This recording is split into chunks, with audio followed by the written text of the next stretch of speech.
What's up everybody, it's David here. So today I want to talk through the differences between a 403b and a 401k and really what these are all about and how you should go about getting involved in them and why you should get involved in them. So if you're getting value from this channel, please subscribe and smash that like button. So these 403bs, 401ks, they're the primary wealth building tool that's out there in the workplace today. They've been around for a while. People are starting to understand that they need to get into them, but still, in America, we're just not all investing in these like we should be. And so what these are, they're actually what I like to think of them as egg cartons. So if you think of a 403b or 401k, that's the actual egg carton. The money or the investment that you have inside, that's the egg. So really all that a 403b or 401k is, it's the vehicle that allows you to invest and have tax sheltered investments as you go along throughout your working career. And if you start young, you're really going to get to have time and compound interest on your side, which is going to make a huge difference and really allow you to build some serious wealth up into the millions and millions of dollars. So if you're a 20-something-year-old that's out there and investing, you really need to get involved in your 403b or 401k that your employer offers. And this is really going to be the key that lets you build your wealth.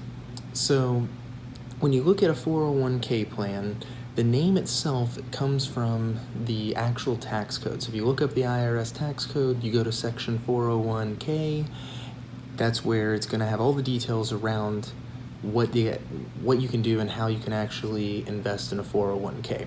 So nothing super sexy about it, it's just the tax code. 401k, it's going to be offered by a private for-profit company. That's the key for the 401k.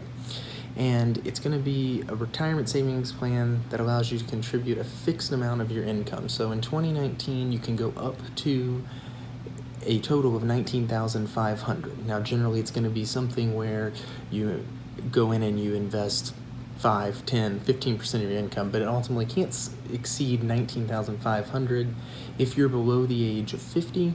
If you're above the age of 50 or 50 or above, you can do an additional $6,500 on top of that.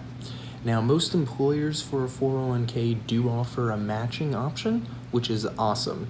And so that employer match, along with your contribution, cannot exceed in the year 2020 $57,000. And then if you're 50 or above, you do get the additional money there that would bring you up to $63,500 for the max contribution. Traditional 401ks are done with pre-tax dollars, so it's going to lower your taxable income for the year, which is helpful, but there is something out there called a Roth 401k as well. Roth, if you hear that, I want you to think, awesome, it's tax-free growth. We love tax-free growth. Want the government's money, or want the government's hands off of our money, we want that tax-free growth. Now I'm going to have a future video that talks about which one's right for you, traditional versus Roth 401k, so check that out. But generally it's going to be a Roth 401k for 99% of the people that are out there and most of you all watching this video. The key here with the 401k and the 403b, you cannot access the money until 59 and a half, so you do have to make sure you plan this out. But again, we want this money to be invested, growing, we want time, compound interest on our side, so we don't really want to touch it. So it being there 59 and a half really isn't an end of the world. And as we start to work through our financial plan and ultimately get up there to where we've paid everything off and we're ready to invest, we'll start building bridge accounts, and that bridge account will be able to sustain us and get us past that 59 and a half. And then lastly, there are something called minimum distribution that has to come out, and that starts at age 70 on these. So what's the 403b? Well, really it functions in all practical ways exactly as the 401k, and everything that we've said so far in the video really applies to that 403b. The difference here is it's what the organization is. So it's a non-profit in this case, so it's a tax-exempt organization. So you're going to be working for a hospital, a school, a university, a church, some non-profit, and they're going to offer you a 403b. Again, name, nothing sexy about it, comes from the tax code, 403b. That's it. The difference here too is going to be the limited amount of investments that you have. So in 403b, not quite as good of options as you had in the 401k. In the 403b, you're going to be able to have annuities, and you're going to have mutual funds. That's really it. 401k, it's also going to open up the individual stocks to you, as well as bonds. So just some additional options there.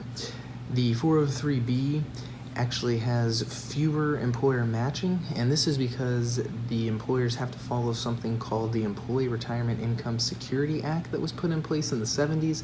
And the reason for this is that because they have to follow that, it costs time and money, and so most employers just don't deal with the headache, so you don't see a match a lot of times with the 403b. Now, the 403b, it does have lower administrative costs, and this is just because the government doesn't want to put additional burdens on these tax-exempt employers, and so they charge a little bit less from an administrative fee. So, ultimate question is, which one's right for you? Well, you don't really get to choose. It's an employer-driven decision, and again, mostly based on what kind of business they are. Are they for-profit, or are they tax-exempt non-for-profit? And so really the key, and what I want you to take away from this video, is you have to opt in. We want to get you in as early as you possibly can. Now, I understand we might be working on getting out of debt, and so therefore we don't want to be throwing all of our money at retirement to then have to go and borrow debt at a different interest rate. That's not going to make any sense. But what I don't want you to do is not invest at all. So if you have an employer match, I want you to put in up to that percentage that's required to get the employer match. So if that's 4% is what the employee match is, I want you to put in your 4%, the employer will give you their 4%. That's free money. We need to take that. It allows it to get there into our accounts, and we get time and compound interest on our side.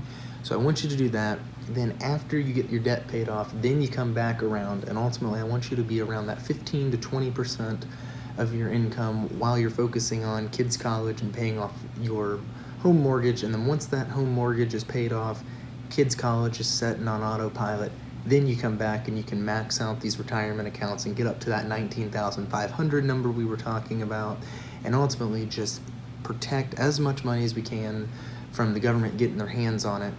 And again, I'm going to have that future video that talks about, do you get into the traditional versus a Roth if you have that option. And then there's also other things called individual retirement accounts that are out there. So I'll have future videos on those as well that'll really dive into the details and get you set up for the best financial future that you can, and ultimately get you to be into that multi-millionaire status by the time you get to retirement. And honestly, we'll get you there well before that if you follow those principles that we've outlined. So again, if you're getting value from the channel, please subscribe and go ahead and smash that like button for me, and I'll catch you all next time.